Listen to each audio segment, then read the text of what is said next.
Assalamualaikum warahmatullahi wabarakatuh.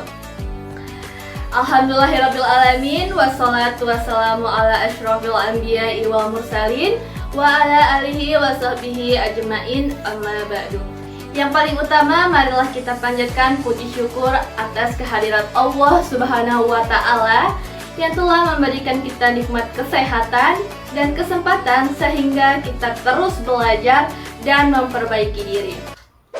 Dan tak lupa pula salawat berangkaikan salam senantiasa kita curahkan kepada Nabi Muhammad SAW yang senantiasa kita harapkan syafaatnya di yaumil akhir kelak. Amin ya rabbal alamin. Saudara-saudara yang dirahmati Allah, di kesempatan kali ini saya akan menyampaikan kultum yang berjudul Bersatu dalam Perbedaan. Tema ini bukan hanya sekedar relevan, tetapi juga sangat dekat dengan kehidupan kita sehari-hari, terkhususnya di negara kita tercinta Indonesia, di mana Indonesia merupakan sebuah negara yang dianugerahi oleh Allah dengan keberagaman yang luar biasa, mulai dari suku, budaya, bahasa, adat istiadat, bahkan keyakinan. Semua hidup berdampingan dalam satu tanah air, satu bangsa. Namun pertanyaannya, bagaimana caranya agar di tengah segala perbedaan itu kita tetap bisa hidup rukun, damai dan bersatu? Nah, Islam sejatinya telah memberikan panduan jelas dalam menyikapi hal ini. Dalam Al-Quran surat Al-Hujurat ayat 13, Allah Subhanahu wa Ta'ala berfirman, A'udzu billahi minasyaitonir rajim. Bismillahirrahmanirrahim. Ayyuhan nasu inna khalaqnakum min zakarin wa unsa wa ja'alnakum syu'uban wa qabaila lita'arafu. Inna akramakum indallahi atqakum. Innallaha alimun khabir. Yang artinya, wahai manusia, sesungguhnya kami menciptakan kamu dari seorang laki-laki dan seorang perempuan. Lalu kami jadikan kamu berbangsa-bangsa dan bersuku-suku supaya kamu saling mengenal. Nah, mari kita sama-sama perhatikan baik-baik. Tujuan dari keberagaman itu bukanlah agar kita saling menilai siapa yang lebih baik, apalagi saling bermusuhan, tetapi agar kita saling mengenal, saling memahami, dan saling menghormati. Sayangnya dalam kenyataan sosial kita hari ini, justru seringkali perbedaan menjadi alasan untuk kita saling menjauh, berselisih, bahkan memutus hubungan silaturahmi. Beda pendapat sedikit, langsung debat. Beda cara pandang, langsung saling sindir. Padahal perbedaan itu adalah sesuatu yang wajar, bahkan bisa memperkaya cara kita melihat dan menyelesaikan masalah. Mari kita lihat kembali keteladanan Nabi Muhammad SAW. Beliau hidup berdampingan dengan orang-orang yang berbeda suku, keyakinan hingga kebiasaan. Tapi beliau tidak pernah bersikap kasar, tidak pernah memaksakan kehendak seseorang, dan selalu menjunjung tinggi akhlak mulia. Rasulullah Shallallahu Alaihi Wasallam juga mengajarkan kita untuk bersikap lembut dan penuh kasih sayang dalam menghadapi perbedaan. Dalam hadis riwayat Bukhari dan Muslim, Nabi bersabda, tidak beriman salah satu dari kalian sampai ia mencintai saudaranya sebagaimana ia mencintai dirinya sendiri. Artinya, kita tidak bisa mengklaim diri kita sebagai seorang beriman jika belum mampu mencintai, menerima sesama dengan segala kekurangannya, termasuk dalam hal perbedaan. Nah, mari kita refleksikan ke dalam lingkungan terkecil kita, yaitu keluarga. Di rumah kita sendiri saja, kita pasti punya banyak perbedaan. Entah soal kebiasaan, makanan, bahkan selera musik. Tapi apakah dengan perbedaan itu membuat kita saling menjauhi? Kan tidak kan ya?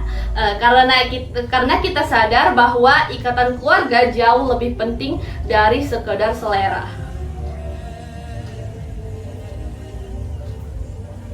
Begitu pula dalam kehidupan sosial. Perbedaan tidak seharusnya menjadi jurang pemisah, melainkan jembatan untuk saling menguatkan. Karena sungguh kekuatan umat kekuatan bangsa akan selalu lahir dari kemampuan untuk bersatu dalam perbedaan. Namun teman-teman sekalian, mari kita juga sadari bahwa menjaga persatuan itu bukan hanya tugas para pemimpin dan tokoh agama saja. Nah, ini merupakan tanggung jawab kita bersama. Dimulai dari diri kita sendiri. Bersatu dalam perbedaan bukan hanya soal sikap terhadap suku dan agama, tapi juga terhadap perbedaan pendapat di ruang-ruang kecil seperti di lingkungan rumah, di kelas, di media sosial, bahkan dalam obrolan sehari-hari. Jangan sampai perbedaan sudut pandang menjadi alasan untuk menyinggung dan menjatuhkan orang lain. Terkadang ego kita membuat kita merasa paling benar, padahal kebenaran sejatinya bukan datang dari siapa yang paling keras suaranya, tapi dari siapa yang paling tulus niatnya. Seperti kata pepatah Arab, ikhtilafuna la yufsidu lil waddi qadiyah, yang artinya perbedaan di antara kita tidak seharusnya merusak persaudaraan. Perbedaan tidak harus selalu berujung konflik. Justru dari situlah kita belajar menjadi manusia seutuhnya yang berlapang dada, sabar, dewasa dalam berpikir. Kita bisa mengambil pelajaran dari pelangi. Pelangi terlihat indah bukan karena satu warna, tapi karena terdiri dari banyak warna yang bersatu. Begitu juga dengan bangsa Indonesia. Bayangkan jika dari Aceh sampai dengan Papua hanya ada satu adat, satu tarian, satu masakan, pasti akan sangat monoton dan membosankan. Justru karena kita berbeda, maka kita bisa saling melengkapi, saling berbagi, dan saling menguatkan.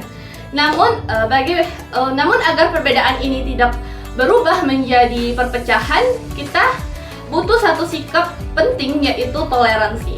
Toleransi bukan berarti menyetujui semua hal, tetapi menghargai bahwa setiap orang punya hak untuk berbeda dan tetap layak untuk dihormati. Perbedaan bukan alasan untuk membenci, justru perbedaan adalah peluang untuk kita belajar. Maka mari dari itu kita jadikan diri kita sebagai bagian dari solusi, bukan sumber konflik.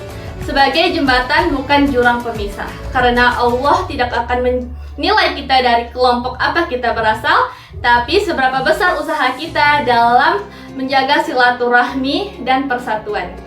Teman-teman sekalian yang dirahmati Allah, kalau bukan kita yang menjaga persatuan, siapa lagi?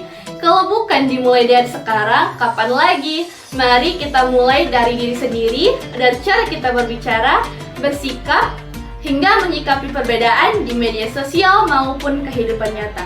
Jadilah pribadi yang berpikiran terbuka, halus lisannya, dan lembut hatinya. Semoga kita semua mampu menjadi bagian dari cahaya, bukan api, menjadi penyejuk, bukan pemicu perpecahan.